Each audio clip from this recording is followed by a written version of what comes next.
أعوذ بالله من الشيطان الرجيم. بسم الله الرحمن الرحيم. فالتقطه آل فرعون ليكون لهم عدوا وحزنا إن فرعون وهامان وجنودهما كانوا خاطئين. وقالت امرأة فرعون قرة عين لي ولك لا تقتلوه عسى أن ينفعنا أو نتخذه ولدا وهم لا يشعرون. وأصبح فؤاد أم موسى فارغا إن كادت لتبدي به لولا أن ربطنا على قلبها لتكون من المؤمنين. وقالت لأخته قصيه فبصرت به عن جنب وهم لا يشعرون. وحرمنا عليه المراضع من قبل فقالت هل أدلكم على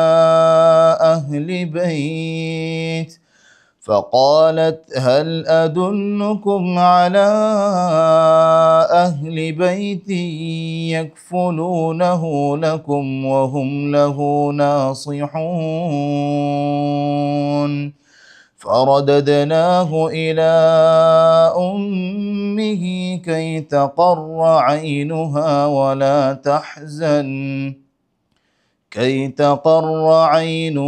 ولا تحزن ولتعلم أن وعد الله حق ولكن أكثرهم لا يعلمون. الحمد لله رب العالمين والصلاة والسلام على أشرف الأنبياء والمرسلين نبينا محمد وعلى آله وصحبه ومن اقتدى بهديه واستنى بسنته وسار على نهجه إلى يوم الدين أما بعد. سامعین گرامی قدر السلام علیکم ورحمۃ اللہ وبرکاتہ۔ سورۃ القصص کی تفسیر جاری ہے اور آج انشاءاللہ آیت نمبر 8 سے ہم آغاز کریں گے بتوفیق اللہ تعالی۔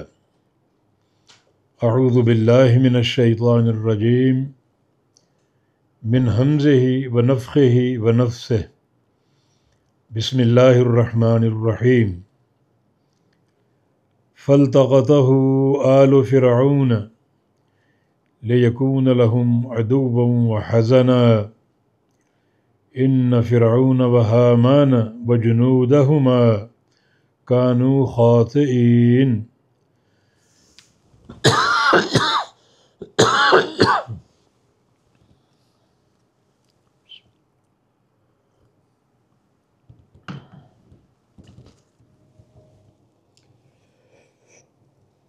فالتقطه پس اٹھا لیا اس کو آل فرعون کے گھر والوں نے موسیٰ علیہ السلام کو اٹھا لیا۔ موسیٰ علیہ السلام کا جو بچپن کا قصہ ہے یہاں 3 چیزیں بیان ہوئی ہیں۔ ایک ان کی ولادت اور اللہ تعالیٰ کا ان کی والدہ کے دل میں الہام ڈالنا کہ تم پریشان نہ ہو اور اسے دودھ پلاؤ اور جب خطرہ محسوس کرو تو اسے دریا میں ڈال دینا پوری حفاظت کے ساتھ۔ تو ایک قصہ موسیٰ علیہ السلام کی ولادت کے موقع پر ان کی والدہ کے ساتھ۔ دوسرا قصہ جب آل فرعون نے موسیٰ علیہ السلام کو دریا میں دیکھا اور نکال لیا۔ اور تیسرا قصہ جو ہے وہ موسیٰ علیہ السلام کا دودھ پینا۔ اللہ تعالیٰ نے جتنی بھی کوئی دائیاں ہو سکتی تھیں دودھ پلانے والی، ان سب کا دودھ موسیٰ علیہ السلام کے لیے روک دیا، اور بالآخر ان کی والدہ تک پہنچے۔ وہ قصہ آگے آ رہا ہے۔ تو اللہ تعالیٰ نے اپنے وعدے کے مطابق موسیٰ علیہ السلام کو ان کی والدہ کو لوٹا دیا۔ یہاں دوسرا قصہ اب شروع ہو رہا ہے، آل فرعون کا موسیٰ علیہ السلام کو دریا سے نکالنا۔ بیچ کا قصہ محذوف ہے، ان کی والدہ ان کو دودھ پلاتی رہی، کتنا عرصہ پلایا واللہ عالم۔ اور جب خطرہ محسوس ہوا تو موسیٰ علیہ السلام کو، اس بچے کو تابوت میں ڈال کے دریا میں ڈال دیا گیا اللہ کے امر سے۔ اب وہ دریا میں بہتے ہوئے جا رہے ہیں، اور کنارے پر فرعون کا محل تھا۔ تو فرعون کے خاندان والوں نے اس تابوت کو دیکھا اور اس کو اٹھا لیا، اور وہ فرعون کے پاس لے آئے۔ اب چونکہ بچوں کو قتل کرنے کا دستور وہاں مروج تھا، ظالمانہ دستور، تو جو خونخوار ان کے لوگ تھے قاتل، وہ قتل کے لیے تیار ہوئے، فرعون بھی تیار ہوا۔ تو فرعون کی بیوی آسیہ رضی اللہ عنہ اس نے روکا۔ یہ قصہ بیان ہو رہا ہے کہ فَالْتَقَطَهُ آلُ فِرْعَوْنَ، اس کو اٹھا لیا۔ یہ التقط لقطہ سے ہے، یعنی گمشدہ چیز کو اٹھانا۔ اس کا معنی اس کا اطلاق بندوں پر بھی ہوتا ہے۔ چنانچہ موسیٰ علیہ السلام کو اٹھا لیا آل فرعون نے، لِيَكُونَ لَهُمْ عَدُوًّا وَحَزَنًا، تاکہ وہ ان کے لیے دشمن ہو اور ان کے لیے غم کا باعث ہو۔ لِيَكُونَ کی لام تعلیل ہو سکتی ہے، اللہ تعالیٰ کا امر، اللہ تعالیٰ کا فیصلہ لوح محفوظ میں موجود تھا۔ یہ بچہ آگے چل کر اللہ کا رسول ہوگا اور فرعون سے پنجہ آزمائی کرے گا، اور اس وقت دشمنی فرعون کی بڑے شباب پر ہوگی، اور اس کے مظالم اپنے عروج پر ہوں گے۔ تو آل فرعون نے اٹھا لیا اور اٹھا کر محل میں لے آئے، تاکہ جو انجام کار ہے اس کے مطابق یہ بچہ ان کا دشمن بھی ہو اور ان کے لیے غم اور پریشانی کا باعث بھی ہو۔ ان فرعون وہامان وجنودہما کانوا خاطئین، بے شک فرعون اور اس کا وزیر حامان، وجنودہما اور دونوں کے لشکر، کانوا خاطئین بڑے خطا کار تھے، گناہ گار تھے۔ اور خطا ہی تو ہے، اس سے بڑی خطا کیا ہو سکتی، گناہ کیا ہو سکتا ہے؟ بچوں کو قتل کر دینا، اور عورتوں کو اپنی باندیاں بنا کر گھروں میں رکھنا، اور ہر طرح کی زیادتی کو روا رکھنا، اور مردوں کو باہر کام کاج پہ لگا دینا، بڑے ظلم و تشدد اور بڑے ستم کے ساتھ۔ یہ ان کی خطائیں تھیں، بلکہ ان کی غلطیاں اور ان کے جرائم تھے۔ تو خاطئین جو ہے یہ خاطئ یخطا سے اسم فاعل کا صیغہ ہے، اس میں خطا عمدن ہوتی ہے، جانتے بوجھتے گناہ کرنا۔ ایک مخطئین، اخطا یخطئ باب فاعل سے اسم فاعل کا صیغہ، اس کا معنی ہے صحباً غلطی ہو جائے، بھول چوک ہو جائے اور کوئی گناہ سرزد ہو جائے، لیکن خاطئین کا معنی جان بوجھ کے غلطی کرنے والا اور جان بوجھ کے جرائم کا ارتکاب کرنے والا. جیسے قرآن پاک میں ان قتلہم کان خطئا کبیرا، یہ خطئ مصدر ہے، خطأ یخطئ سے، یہ یہاں عمدن جرم اور عمدن گناہ کے معنی میں استعمال ہوا ہے. تو فرعون اور حامان اور ان کے لشکر کانو خاطئین، مجرم تھے، عمدن گناہ کرنے والے. ان کے گناہ بھول چوک سے غلطی سے نہیں ہوتے تھے، بلکہ جو وہ گناہوں کا ارتکاب کرتے تھے اور جو جرائم کا ارتکاب کرتے تھے وہ سہواً نہیں، خطأ نہیں، بلکہ عمدن ہوتے تھے. تو انتہائی یہ مجرم لوگ تھے. اب وہ تابوت گھر آ گیا اور فرعون بھی موجود ہے، اس کی بیوی موجود ہے، اور جو قاتل بچوں کو قتل کرنے والے بھی موجود ہے. تو انہوں نے تلوار سونچ لی بچے کو قتل کر دیں. وقالت امرأۃ فرعون، فرعون کی بیوی نے کہا، جس کا نام آسیہ تھا، اور یہ آسیہ نام ثابت ہے احادیث سے، قرۃ عین لی و لک، یہ آنکھوں کی ٹھنڈک ہے میری اور آپ کی، میری اور آپ کی آنکھ کی ٹھنڈک ہے. اس کو دیکھ کر کتنا قرار آ رہا ہے، کس قدر آنکھیں ٹھنڈی ہو رہی ہیں. تو لا تقتلوہ، اس کو قتل نہ کرو. مانا وہ قتل کرنے لگے تھے، مگر فرعون کی بیوی نے کہا کتنی اس بچے میں کشش ہے، کیسے اس کے روشن چہرے کے خطوط ہیں، اسے دیکھ کر آنکھیں ٹھنڈی ہو رہی ہیں. اصل میں فرعون لا ولد تھا، اپنے آپ کو الہ تو کہتا تھا، رب تو کہتا تھا، مگر اپنے گھر میں اولاد پیدا نہ کر سکا. کیسا رب ہے یہ؟ اولاد کی تمنا بھی تھی، خواہش بھی تھی کہ ایک وارث مل جائے، نہیں ملا. کس چیز کا رب ہے تو؟ تو آسیہ فرعون کی بیوی نے کہا کہ اس کو قتل نہ کرو. اللہ تعالیٰ نے اس بچے کے چہرے میں ایسی کشش رکھی کہ وہ کشش ان کے دل میں پیوست ہو گئی، اسے دیکھ کر آنکھیں ٹھنڈی ہو گئیں. تو اس نے کہا کہ اس کو قتل نہ کرو، عسیٰ ان ینفعنا او نتخذہ ولدا، ممکن ہے یہ ہمیں فائدہ پہنچائے یا اس کو ہم بیٹا بنا لیں، او نتخذ، یا پکڑ لیں اس کو، ولدن بطور بیٹے کے.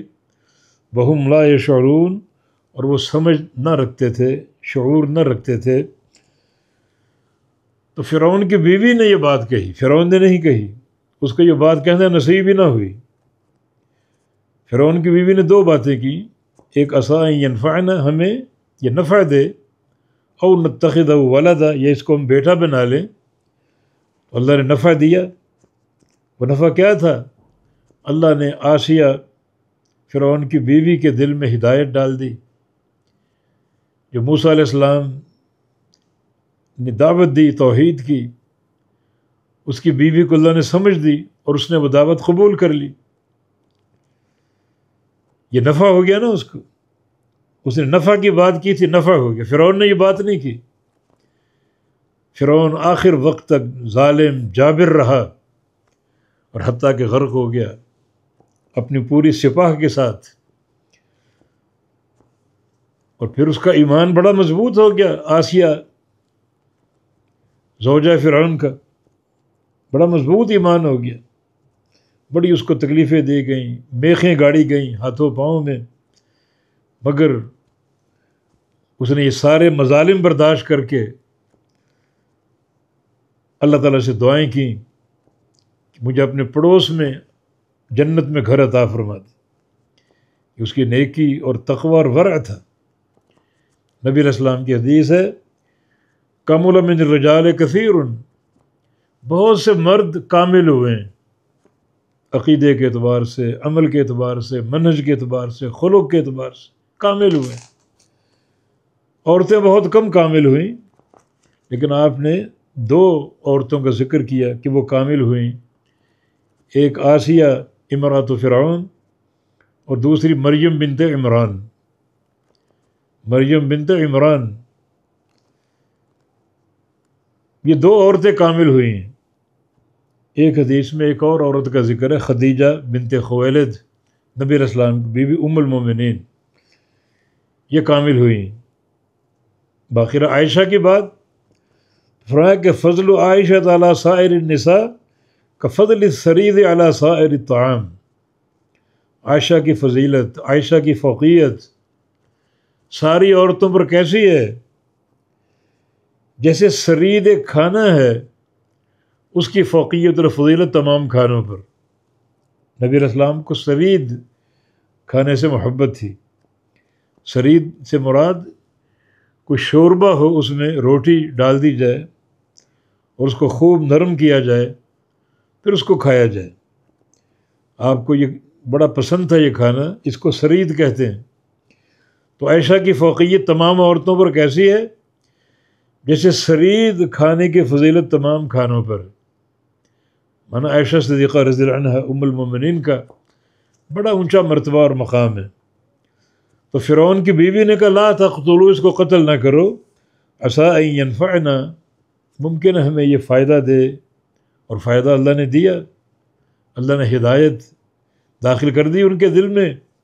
موسیٰ علیہ السلام کی دعوت اس نے قبول کر لی، تو ممکن ہے ہمیں یہ نفع دے. او نتخذہ ولدا، اس کو ہم اپنا بیٹا بنا لیں. وہم لا یشعرون، اور ان کو کوئی شعور نہیں تھا، بالکل سمجھ سے عاری تھے اور بالکل سمجھتے نہ تھے. اللہ تعالیٰ بعض اوقات سمجھ چھین لیتا ہے. یعنی قوم کے بچوں کو قتل کرتے آ رہے ہیں، اور جس بچے نے مقابلہ کرنا تھا ان کا، موسیٰ علیہ السلام، محاذرائی کرنی تھی، پنجہ آزمائی کرنی تھی، وہ ان کے سامنے، اور ان کی شعور کی صلاحیت سلب ہو چکی، اور وہ قتل کرنے سے بعد آ گئے. قوم کے سینکڑوں بچوں کو قتل کیا اور ذبح کیا، اور جو بچہ جس نے مقابلہ کرنا تھا، محاذرائی کرنی تھی، وہ سامنے موجود ہے. ان کی سوچ کی، سمجھ کی تمام صلاحیتیں ماند ہو چکی، اور بالکل شعور سے وہ عاری ہو چکے تھے. اب یہ بات دوبارہ موسیٰ علیہ السلام کی والدہ کی طرف جا رہی ہے. وَأَصْبَحَ فُؤَادُ أُمِّ مُوسَىٰ فَارِغًا، اور ہو گیا سینہ، دل ام موسیٰ کا، موسیٰ کی ماں کا، فارغاً خالی. بچے کو دریا میں ڈال دیا، ادھر موسیٰ علیہ السلام کی والدہ کا دل بالکل خالی ہو گیا. خالی ہونے کا معنی یہ کہ ہر سوچ سے خالی ہو گیا سوائے اپنے بیٹے کی یاد کے. بس پورا دل سینہ بیٹے کی یاد سے بھر گیا، باقی ہر قسم کی سوچ، ہر قسم کی فکر سے ان کا دل خالی ہو چکا تھا. جب صدمہ انتہائی گہرا ہو تو یہ معنی دل خالی ہو گیا، یعنی کوئی خیال باقی نہیں بچا، کوئی خیال باقی نہیں رہا، ہر خیال ختم ہو چکا، اور صرف ایک ہی خیال باقی ہے. چنانچہ موسیٰ علیہ السلام کی والدہ صرف بیٹے کا غم اندر بھرا ہوا ہے، باقی کوئی غم نہیں، کوئی سوچ نہیں، کوئی فکر نہیں. اور ظاہر ہے کہ وہ ان کا بیٹا تھا، اور ماں کو بیٹے سے محبت نہیں ہوتی کیا؟ بڑی محبت ہوتی ہے. تبھی تو نبی علیہ السلام نے اللہ تعالیٰ کی رحمت کا ذکر کرنے کے لیے ماں کو مثال کے طور پر پیش کیا. چنانچہ ایک جنگ کے موقع پر جنگی قیدی، ان میں عورتیں بھی تھیں، ایک عورت کا بچہ گم ہو گیا، اپنے بچے کو تلاش کر رہی ہے بڑی بے قراری سے. نبی علیہ السلام یہ منظر دیکھ رہے ہیں، صحابہ بھی دیکھ رہے ہیں. تو آپ نے اس موقع پر صحابہ کو کچھ سمجھانا چاہا، کچھ علم دینا چاہا. فرمایا اترونہا طارحۃ ولدہا فی النار، تم کیا سمجھتے ہو اس خاتون کو اس کا بچہ مل گیا تو وہ اپنے ہاتھوں سے اس کو آگ میں ڈال دے گی، جلتے تندور میں پھینک دے گی؟ عرض کیا کہ نہیں، اس کی بے قراری اور تڑپ دیکھیں، اس کی طلب دیکھیں، کیسے پھینک سکتی؟ فرمایا کہ اللہ ارحم العباد من هذه لولدها، پھر سن لو جو رحمت اللہ تعالیٰ کو اپنے بندوں سے ہے اس ماں کے پیار سے کہیں بڑھ کر، جو اس ماں کے دل میں بچے کا پیار ہے، بچے کے لیے بے قراری ہے، بچے کی محبت ہے، اللہ تعالیٰ کو اپنے بندوں سے اس سے کہیں بڑھ کر پیار ہے، کہیں زیادہ پیار۔ تو یہاں بھی ام موسیٰ کے پیار کا ذکر ہے، ہر چیز سے خالی دل ہو چکا، عاری ہو چکا، سوائے بیٹے کی یاد کے۔ فرمایا کہ ان کادت لتبدی بہی لولا ان ربطنا علی قلبہا لتکون من المؤمنین، اور بے شک قریب تھا کہ وہ اس کو ظاہر کر دیتی، اپنا غم ظاہر کر دیتی، اس قدر غم دل میں بھر چکا کہ برداشت ختم ہوتی جا رہی، اور قریب تھا کہ پھٹ پڑتی، بول پڑتی اور اس غم کو ظاہر کر دیتی۔ یہ ان شرطیہ نہیں ہے، بلکہ ان اصل میں ان، یہ اس کو بولتے ہیں مخفف من المثقلہ، ان جو ثقیلہ حرف تاکید ہے اس سے اس کو مخفف کیا گیا ہے، اس لیے ہم نے تاکید کا معنی کیا ہے۔ بے شک قریب تھا لتبدی بہی، وہ اپنے اس غم کو ظاہر کر دیتی، لولا ربطنا علی قلبہا، اگر ہم نہ باندھتے اس کے دل کو، اس کے دل میں یقین کو نہ باندھ دیتے کہ تمہارا بیٹا ضرور تم کو ملے گا، ہم نے دل کو باندھ دیا اور دل میں یقین پیدا کر دیا، دل اللہ کے کنٹرول میں۔ ان القلوب بین اصبعین من اصابع الرحمن یقلبها کیف یشاء، بے شک سارے بندوں کے دل اللہ تعالیٰ کی دو انگلیوں کے بیچ میں ہیں، اللہ ان دلوں کو جیسا چاہے پھیر دے، جس طرف چاہے پھیر دے۔ تو اللہ تعالیٰ نے موسیٰ علیہ السلام کی والدہ کے دل کو یقین کی طرف پھیر دیا، دل کو باندھ دیا یقین پر اور صبر پر، اور لتکون من المؤمنین، تاکہ وہ یقین کرنے والوں میں سے ہو جائے۔ کس بات پر؟ جو پیچھے گزر چکی، انا رادوہ الیک، اے ام موسیٰ ہم تیرے بیٹے کو تیری طرف لوٹائیں گے، تو یہ دوبارہ ملے گا۔ یہ تو اس بات پر یقین اللہ تعالیٰ نے عطا فرما دیا تاکہ جو ہم نے وعدہ کیا ہے اس وعدے پر پختگی تھی، ان کو یقین آ جائے۔ وقالت لأختہ قصیہ فبصرت بہ عن جنب وہم لا یشعرون، اور کہا موسیٰ علیہ السلام کی والدہ نے لأختہ موسیٰ کی بہن کو، موسیٰ کی ایک بہن تھی بڑی، کہا قصیہ، تم ان کے پیچھے پیچھے جاؤ، ان کا تعاقب کرو۔ کن کا؟ موسیٰ علیہ السلام کا۔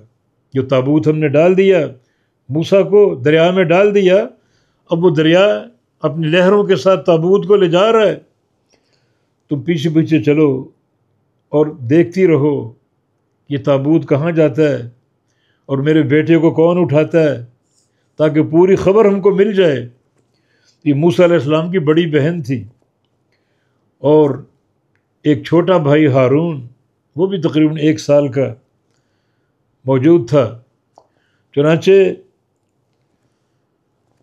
اب وہ بہن چل پڑی، فبصرت بہ عن جنب، وہ دیکھتی رہی اس کو، عن جنب دور سے، جنب یعنی جنب پہلو کو بولتے ہیں، دور سے ایک پہلو میں اس دریا کے وہ چلتی گئی اور دور سے دیکھتی رہی، وہم لا یشعرون، اور وہ سمجھ نہ سکے اس خاتون کا جانا اور تابوت کو دیکھنا۔ اس انداز سے وہ چل رہی تھی، کسی پر ظاہر نہ ہو کہ وہ اس تابوت کا پیچھا کر رہی ہے یا اس تابوت کے پیچھے پیچھے چل رہی ہے۔ لوگ دیکھ رہے ہیں لیکن کسی کو شعور نہیں کہ یہ خاتون چل کر کہاں جا رہی ہے۔ یہ اس خاتون کی ذہانت ہے۔ موسیٰ علیہ السلام کی والدہ نے اتنا کہا تھا کہ تم جاؤ پیچھے پیچھے چلو تاکہ خبر ہو، اور یہ اپنی طرف سے ایک طرف ہٹ کر ایک پہلو میں کچھ دوری پر چل رہی ہے اور تابوت کو بھی دیکھ رہی ہے اور اپنی راہ پر چلی جا رہی ہے۔ وحرمنا علیہ المراضع، اور ہم نے حرام کر دیا علیہ اس پر، یعنی موسیٰ علیہ السلام پر، المراضع تمام دودھ پلانے والیوں کو۔ یہ مراضع مرضع کی جمع دودھ پلانے والی خاتون، یا مراضع مصدر میمی بنا لو، ہر قسم کا دودھ ہم نے حرام کر دیا، حرام کرنے سے مراد روک دیا. دودھ تو ایک حلال پاکیزہ شے ہے، حرام نہیں کیا، روک دیا موسیٰ علیہ السلام کو ہر عورت کا دودھ پینے سے. جو عورت دائیوں کا انتظام ہو رہا ہے، اہتمام ہو رہا ہے، اب وہ بچہ جس کو قتل نہیں کیا گیا آسیہ کی گود میں ہے اور بلک رہا ہے دودھ سے، بھوک سے، اور آسیہ نے اپنے حکم سے مختلف دائیوں کو بلایا. وہ مختلف دائیاں اپنی چھاتیاں بچے کو پیش کر رہی ہیں، مگر بچہ کوئی چھاتی قبول نہیں کر رہا. اللہ تعالیٰ نے روک دیا اپنے امر سے. تمام دائیاں موسیٰ پر حرام کر دی، ہر قسم کا دودھ ان پر حرام کر دیا، ان روک دیا. فقالت هل ادلکم، اب یہ خاتون موسیٰ کی بہن جو کھڑی وہاں پر ساری باتیں سن رہی ہے، دیکھ رہی ہے، اس نے کہا هل ادلکم علی اہل بیت، کہ تمہاری رہنمائی کروں ایک ایسے گھر والوں پر یکفلونہ، جو اس کی پرورش کر سکیں، جو اس کی پرورش کر، لکم تمہارے لیے، تمہارے فائدے کے لیے، وہم لہو ناصحون، یہ اصل بات ہے. اور وہ گھر والے خیر خواہ ہیں، بڑے خیر خواہ ہیں، بچے کے خیر خواہ ہوں گے، تمہارے خیر خواہ ہیں، تمہارے گھرانے کے خیر خواہ ہیں. جب اتنی خیر خواہی ہو تو امید ہے کہ وہ بچے کی کفالت کرنے میں کامیاب ہو جائیں گے. ان کے دل میں شک تو آیا کہ تمہیں کیسے معلوم، تم یہاں کیسے پہنچی، تمہارا اس بچے سے کیا تعلق ہے. مگر اس موسیٰ علیہ السلام کی بہن نے بڑی ذہانت سے ہر بات کا جواب دے کے ان کو مطمئن کر دیا. یہ بھی پوچھا کہ جو دائی تم لاؤ گی جس گھر سے، اس کو دودھ کہاں سے آ رہا ہے. تو اس کا جواب اس نے یہ نہیں دیا. جواب تو یہ تھا کہ موسیٰ علیہ السلام ان کی والدہ، مگر یہ تو پھر بات خطرناک ہو جاتی. تو اس نے کہا کہ اس کا ایک بچہ ہے ہارون، 1 سال کا، تو اس کو دودھ پلا رہی ہے، تو وہ دودھ جاری ہے اس کے سینے میں، تو موسیٰ علیہ السلام اس بچے کو بھی دودھ پلائے گی وہ. چنانچہ اس طرح اس نے بات کی ذہانت کے ساتھ، فطانت کے ساتھ، کہ کسی شک و شبہ کے بغیر ان کو یقین ہو گیا. چنانچہ آرڈر جاری ہوا کہ اس خاتون کو لایا جائے. لائی گئیں. اب پہلے دائیاں آ رہی ہیں اور اللہ موسیٰ علیہ السلام کے اندر یہ بات ڈال رہا کہ دودھ نہ پینا. اللہ کی قدرت اور اس کی شان. موسیٰ علیہ السلام کی والدہ آئی تو اللہ کی طرف سے موسیٰ علیہ السلام کے دل میں یہ بات ڈال دی گئی، اللہ نے ڈال دی کہ موسیٰ یہ دودھ پی لو. فرمایا کہ فرددناہ الی امہ کئی تقر عینہا، ہم نے لوٹا دیا اس کو، یعنی موسیٰ کو، الی امہ، ان کی والدہ کی طرف، کئی تقر عینہا، تاکہ اس کی آنکھیں ٹھنڈی ہو جائیں، ولا تحزن، اور وہ کوئی غم نہ کرے، ولتعلم ان وعد اللہ حق، اور تاکہ وہ جان لے کہ بے شک اللہ کا وعدہ حق اور سچ ہے. وعدہ کیا تھا؟ انا رادوہ الیک، ہم اس کو لوٹائیں گے تمہاری طرف، اور اللہ نے لوٹا دیا. ایسا تدبیر فرمائی کہ سارے جو اسباب تھے اللہ نے مہیا فرما دیے. چنانچہ موسیٰ علیہ السلام کی والدہ محل میں پہنچائی گئیں، اور وہ پھر موسیٰ علیہ السلام کو لے کر، اپنے بیٹے کو لے کر اپنے گھر آ گئیں، ان کو دودھ پلانے کے لیے اور ان کی پرورش کرنے کے لیے. یہ دستور تھا عرب کا. بلکہ اسلام سے قبل بھی یہ دستور موجود تھا کہ جس گھر میں بچے کی ولادت ہوتی تو وہ دودھ پلانے والی عورتوں کا اہتمام اور انتظام کرتے تھے. خود محمد الرسول اللہ علیہ وسلم نے حلیمہ سعدیہ کا دودھ پیا، اور وہ ان کو لے کر اپنے گاؤں میں آ گئی، بنو سعد ان کا علاقہ، اور وہاں رکھا ان کو اور دودھ پلایا اور ان کی کفالت کی، اور ان میں ایک مضبوطی آ گئی. اس طرح موسیٰ علیہ السلام کی والدہ اسی دستور کے مطابق بچے کو اپنے گھر لے آئیں، تو اللہ کی قدرت کاملہ ظاہر ہو گئی. اللہ نے لوٹا بھی دیا، بچے کی حفاظت بھی کر دی، اور ان کی آنکھیں بھی ٹھنڈی کر دیں، اور سارے غم تفکرات سارے دور فرما دیے. تو فرمایا کہ فرددناہ الی امہ، ہم نے اس کو لوٹا دیا ان کی والدہ کی طرف، کئی تقر عینہا، تاکہ اس کی آنکھیں ٹھنڈی ہو جائیں، ولا تحزن، اور وہ کوئی غم نہ کریں، ولتعلم، اور یہ جان لے، ان وعد اللہ حق، ان کے بے شک اللہ کا وعدہ حق اور سچ ہے، جس کو اللہ نے پورا کر دیا. ولکن اکثرہم لا یعلمون، لیکن اکثر لوگ نہیں جانتے، اکثر لوگ نہیں جانتے اس بات کو.